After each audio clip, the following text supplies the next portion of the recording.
Wacana pembatasan bahan bakar minyak alias BBM subsidi jenis Pertalite hanya untuk warga yang masuk golongan desil di bawah 9 membuat standar kemiskinan menjadi perdebatan. Secara umum, desil adalah istilah statistik untuk membagi data terurut menjadi 10 bagian yang sama besar.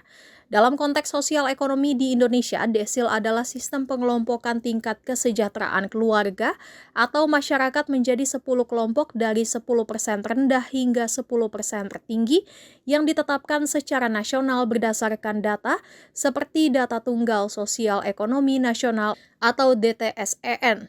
Setelah perdebatan desil mencuat, banyak warga yang mengecek data mereka masuk ke golongan apa untuk memastikan dapat membeli Pertalite. Namun umumnya warga yang memiliki pekerjaan tetap dengan gaji upah minimum regional alias UMR mirip Jakarta yakni 6 juta rupiah masuk ke golongan desil 9 dan 10. Desil 9 dan 10 menurut DTSEN adalah dua golongan ekonomi tertinggi, di mana warga yang masuk ke golongan ini dianggap kaya dan sangat kaya. Hal itu pun menjadi perdebatan lantaran standar minimum pendapatan untuk penerapan golongan dianggap jauh di bawah kebutuhan layak hidup di Indonesia. Ternyata perdebatan ini pernah terjadi di April 2025 lalu saat Bank Dunia mengeluarkan data serupa tentang tingkat kemiskinan di Indonesia berdasarkan standar internasional. Berbeda dengan yang dipakai Badan Pusat Statistik atau BPS RI, ternyata standar kemiskinan di Indonesia dengan Bank Dunia memiliki nilai minimum yang jauh. Data Bank Dunia menyebut pada tahun 2024 lebih dari 60,3% penduduk Indonesia atau setara dengan 171,8 juta jiwa hidup di bawah garis kemiskinan. Sementara data resmi dari BPS menunjukkan bahwa tingkat kemiskinan Indonesia per September 2024 sebesar 8,57% atau sekitar 24,06 juta jiwa. Dalam akun websitenya, BPS pun menjelaskan perbedaan angka ini tidak saling bertentangan. Perbedaan muncul disebabkan adanya perbedaan standar garis kemiskinan yang digunakan dan untuk tujuan yang berbeda. Bank Dunia memiliki 3 pendekatan atau standar garis kemiskinan untuk memantau pengentasan kemiskinan secara global dan membandingkan tingkat kemiskinan antar negara, yaitu International Poverty Line untuk menghitung tingkat kemiskinan ekstrim, yakni $2,15 Amerika Serikat per kapita per hari, $3,65 Amerika Serikat per kapita per hari untuk negara-negara berpendapatan menengah bawah atau lower middle income, dan $6,85 Amerika Serikat per kapita per hari untuk negara-negara berpendapatan menengah atas atau upper middle income. Ketiga garis kemiskinan itu dinyatakan dalam purchasing power parity, yaitu metode konversi yang menyesuaikan daya beli antar negara. Nilai dolar yang digunakan bukanlah kurs nilai tukar yang berlaku saat ini, melainkan paritas daya beli. Angka kemiskinan Indonesia sebesar 60,3% diperoleh dari data yang disusun berdasarkan median garis kemiskinan 37 negara berpendapatan menengah atas, bukan berdasarkan kebutuhan dasar penduduk Indonesia secara spesifik. Bank Dunia juga menyarankan agar tiap negara menghitung garis kemiskinan nasional atau National Poverty Line masing-masing yang disesuaikan dengan karakteristik serta kondisi ekonomi dan sosial masing-masing negara.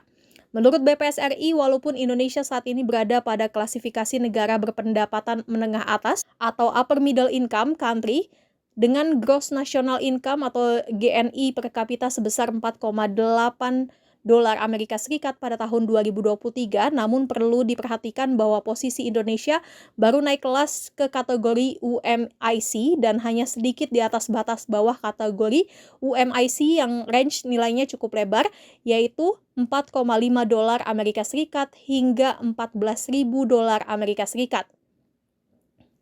Sehingga bila standar kemiskinan global Bank Dunia diterapkan akan menghasilkan jumlah penduduk miskin yang cukup tinggi.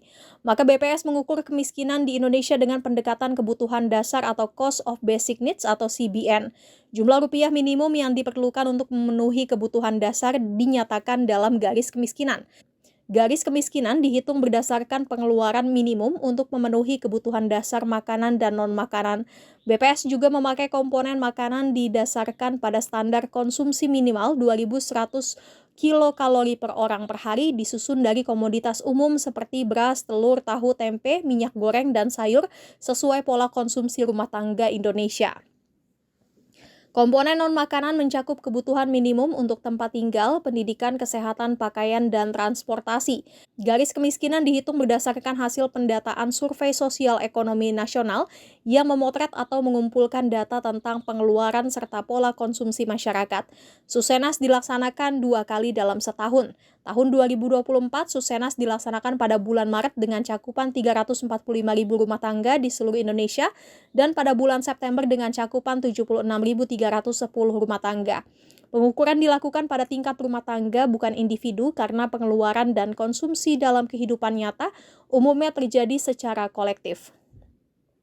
Pada September 2024, garis kemiskinan nasional per kapita tercatat Rp595.000 per bulannya. Namun perlu diperhatikan konsumsi terjadi dalam konteks rumah tangga bukan per orang. Rata-rata rumah tangga miskin terdiri dari 4,71 anggota rumah tangga sehingga garis kemiskinan untuk satu rumah tangga secara rata-rata nasional adalah Rp2.803.000 per bulan. Garis kemiskinan berbeda untuk setiap provinsi sebab garis kemiskinan dan rata-rata anggota rumah tangga miskin untuk setiap provinsi berbeda. Sebagai contoh, garis kemiskinan rumah tangga di DKI Jakarta mencapai Rp4,2 juta, di Nusa Tenggara Timur sebesar Rp3,1 juta dan di Lampung sebesar Rp2,8 juta. Perbedaan ini mencerminkan perbedaan tingkat harga standar hidup dan pola konsumsi di setiap daerah. Dari data BPS RI, kondisi September 2024, persentase kelompok miskin adalah 8,57%. Kelompok rentan miskin adalah 24,42%, kelompok menuju kelas menengah 49,29%, kelas menengah 17,25%, dan kelas atas 0,46%. Sementara itu, pihak Bank Dunia menjelaskan garis kemiskinan Indonesia bukan meningkat, melainkan sejumlah negara lain menerapkan standar garis kemiskinan yang lebih tinggi dibanding Indonesia. Tingkat kemiskinan yang dilaporkan pada garis LMIC dan UMIC yang baru lebih tinggi karena ambang batas untuk dianggap tidak miskin telah meningkat di tingkat global. Di negara-negara berpenghasilan rendah, hal ini terutama karena kualitas survei yang tersedia telah meningkat dan beberapa negara telah menyesuaikan garis kemiskinan mereka untuk memanfaatkan data yang lebih akurat. Di negara-negara berpenghasilan menengah, peningkatan garis kemiskinan nasional menunjukkan bahwa banyak negara menjadi lebih ambisius dalam mendefinisikan standar hidup minimum yang dapat diterima. Sebagai hasil dari ambang batas yang lebih tinggi, sebagian besar negara mengalami peningkatan tingkat kemiskinan internasional seperti halnya Indonesia.